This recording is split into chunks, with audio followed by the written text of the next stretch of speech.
Hello and welcome to Automotive. My name is Logan, and today what we're going to be talking about is cold air intakes.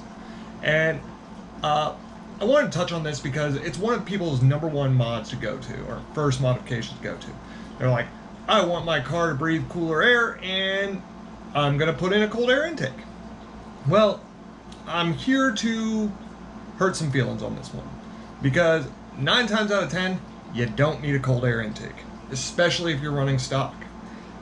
What should be running down here in the corner of my video is actually live data from my 2011 Ford Fiesta. This thing is a completely stock manual transmission, and this is actually all the telemetry that comes out of my OBD2 reader that I keep track of and everything like that. And as you look, you'll see that the ambient temperature and the intake air temperature are rarely different, and they only differ by a couple of degrees. And this is actually you'll see a different change in RPM and speed and everything like that, as well as it being almost 90 degrees. And the reason for that is the fact that modern cars are very well designed when it comes to their air intake systems. The Fiesta, for example, actually has the ductwork coming directly in from the grill and into the airbox. And so you have very little amount of space to actually heat up that box.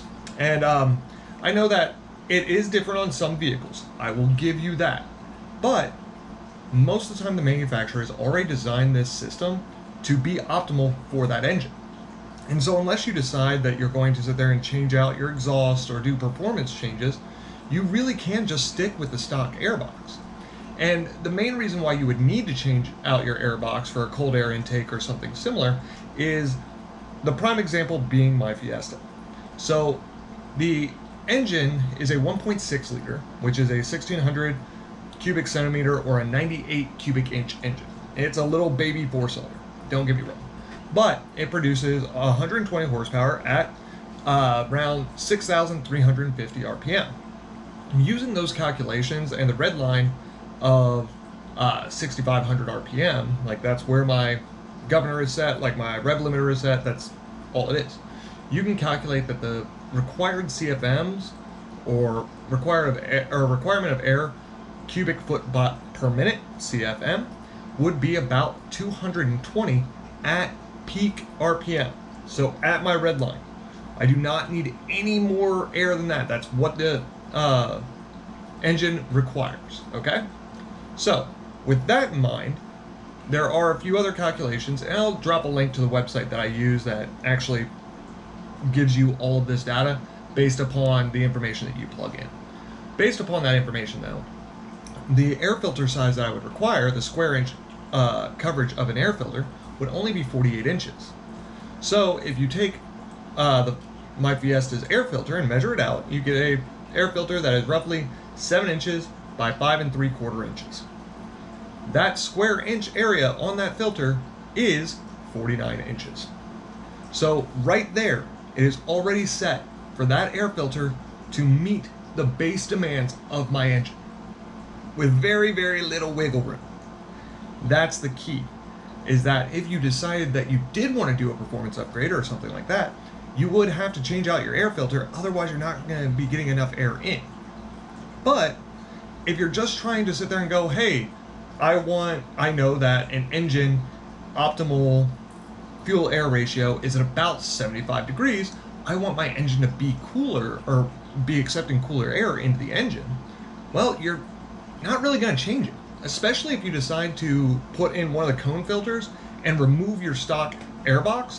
Now all you're doing, instead of having it actually sealed up, is sucking in the air from the hot engine.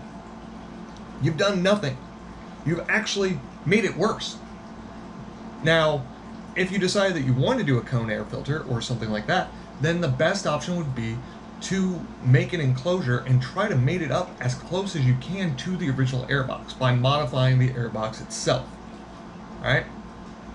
The other thing that you have to keep in mind is that this is only true on more modern vehicles. Now, my Jeep Cherokee, my XJ, it has a horrendous heating issue.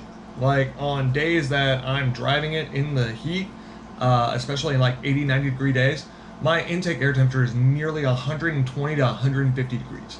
And that's a combination of literally they stuck a 4-liter inline 6 into the place of a 2.5-liter 4-cylinder, but also because of the way that my intake and my exhaust are on the same side of the head, since I am running a inline 6.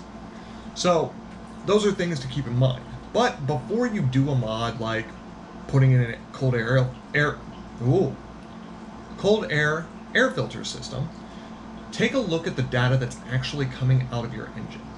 Before you make modifications, you want to know where the baseline of your engine is before you start changing things.